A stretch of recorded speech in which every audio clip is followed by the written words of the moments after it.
السلام علیکم۔ ملحد جو مسلمان ہونے کے بعد ملحد ہوتے ہیں وہ کون ہوتے ہیں؟ وہ لوگ ہوتے ہیں جو کہتے ہیں کہ ہم اللہ کو نہیں مانتے۔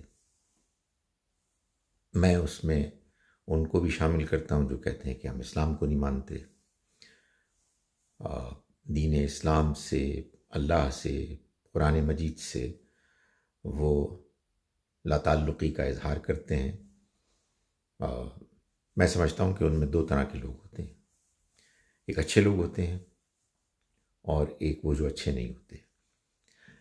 جو اچھے نہیں ہوتے وہ تو وہ ہوتے ہیں کہ جو ضد میں مبتلا ہو جاتے ہیں، تکبر میں مبتلا ہو جاتے ہیں، اور وہ ہر صورت یہ ثابت کرنے کی کوشش کرتے ہیں کہ نعوذ باللہ دین اسلام ایک گمراہی ہے، اور پھر وہ اس کے لیے تگ و دو کرتے ہیں، لوگوں کو کنونس کرنے کی کوشش کرتے ہیں، جس کو بہت سے لوگ ہم کہتے ہیں کہ وہ لوگوں کو گمراہ کر رہے ہیں، لیکن بہرحال وہ اپنا کام کرتے ہیں۔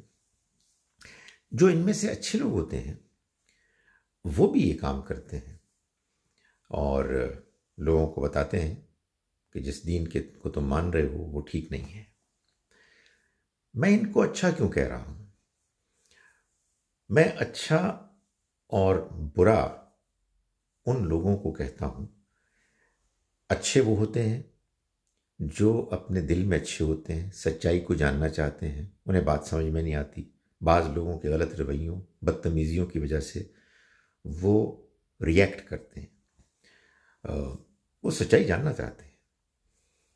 وہ اگر کوئی بات منفی ہمارے دین کے بارے میں کرتے ہیں تو وہ اس لیے کرتے ہیں کہ ان کو سمجھ میں نہیں آ رہی، وہ اس کو غلط سمجھتے ہیں، ان کے اندر کوئی تکبر نہیں ہے، بس بات ان کو صحیح طرح سے سمجھائی نہیں گئی۔ جو لوگ برے ہوتے ہیں تو ضد میں آ جاتے ہیں، وہ پھر کبھی دوسری بات سنتے ہی نہیں ہیں، وہ اپنے آپ کو، ہمارے دین کو کرٹیسائز کر کے، اس کو تنقید کا نشانہ بنا کر اپنے اندر خوشی محسوس کرتے ہیں۔ بہرحال ہمیں یہ حق حاصل نہیں ہے کہ ہم کسی کے دل میں جھانکیں۔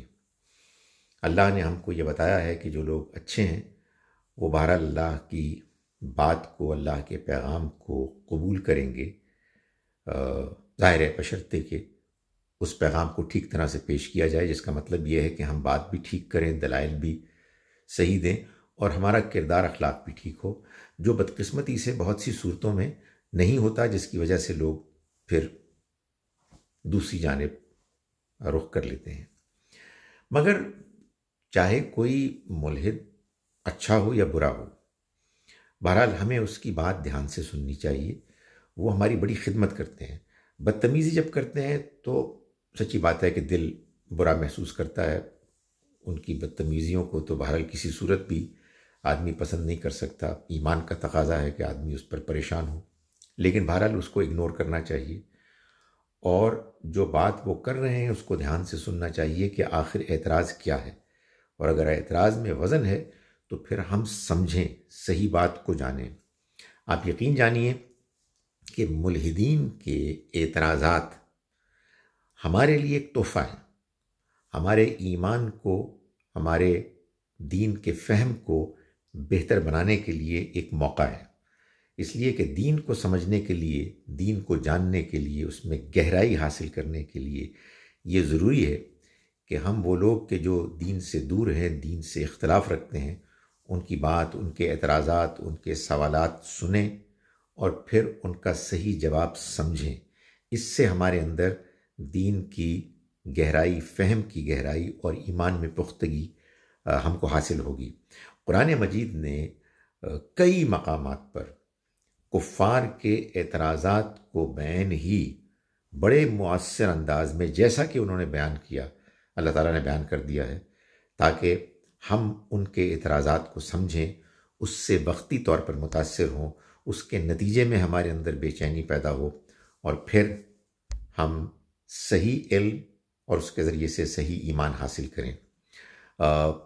چنانچہ یہ ملحدین اگر ہمارے دین پر سوالات اٹھاتے ہیں تو یہ اصل میں ان کی مہربانی ہے، یہ ان کا تحفہ ہے۔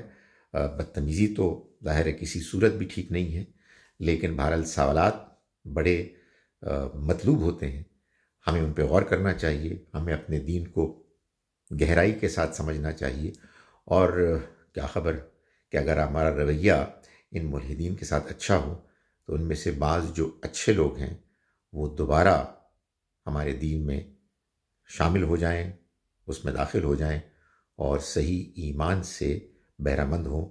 اس کے نتیجے میں وہ ہمارے دین کے زیادہ بہتر اور زیادہ مؤثر مبلغ بنیں گے۔